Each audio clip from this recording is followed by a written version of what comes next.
Selama bulan puasa, pemerintah telah memperbolehkan sholat tarawih berjamaah, namun dengan protokol kesehatan yang berlaku.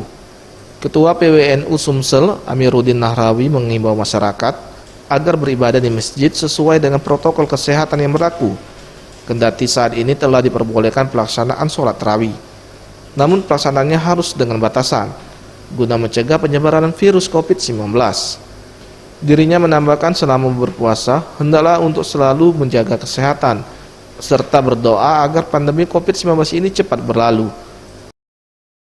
Himbau kepada seluruh 17 kabupaten kota, pengurus cabang Nahdlatul Ulama, baik di tingkat provinsi, di tingkat kecamatan, banom, dan lembaga, saya himbau agar supaya tetap kita menjaga protokol kesehatan.